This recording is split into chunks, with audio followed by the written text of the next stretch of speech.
طيب احنا عرفنا دورنا، تمام. احترام القوانين واجتهاد في الدراسة وحسن استخدام التكنولوجيا.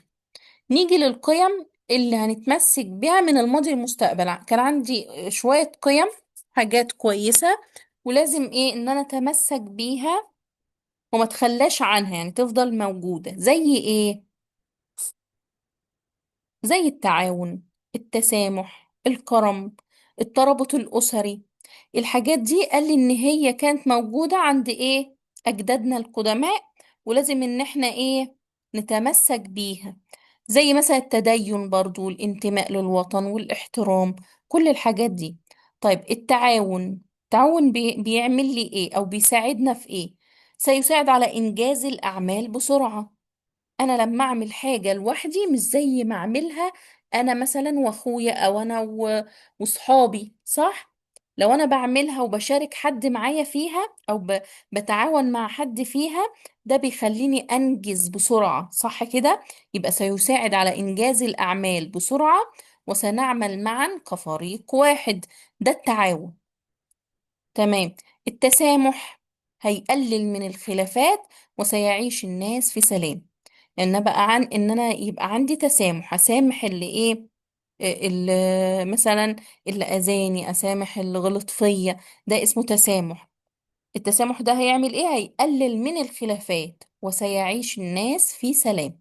ايه تاني؟ الكرم، ان انا اقدم مساعدة لكل من يحتاج دون مقابل، من غير ما ابقى محتاج منه حاجة او عايز منه حاجة، ان انا اساعده. ده اسمه كرم. طيب الترابط الاسري، ان الافراد هيعيشوا كأنهم عائلة واحدة، وسيشعرون بالحب اتجاه وطننا. تمام. ان احنا نعيش كعيلة واحدة، يعني كلنا بنتعاون مع بعض، بيبقى في تفاعل بيننا وبين بعض، بنعامل بعض كويس. ده كله اسمه ايه؟ ترابط أسري. خلاص كده. يبقى نقول تاني القيم كده اللي احنا المفروض ان احنا نتمسك بيها في الحاضر والمستقبل كمان: التعاون والتسامح والكرم والترابط الأسري. بصوا، 3 حاجات بالتاء اهو: تعاون، تسامح، ترابط أسري. وإيه كمان؟ والكرم. خلاص. اللي معاه سلاح التلميذ يجيب صفحة. ممكن نحل اختبار تراكمي على الحاجات اللي احنا ايه خدناها قبل كده، على الحاجات الدروس اللي في الوحدة التانية. صفحة 113. اللي كاتب اسمه على الواتس وهيرفع ايده عشان نختاره.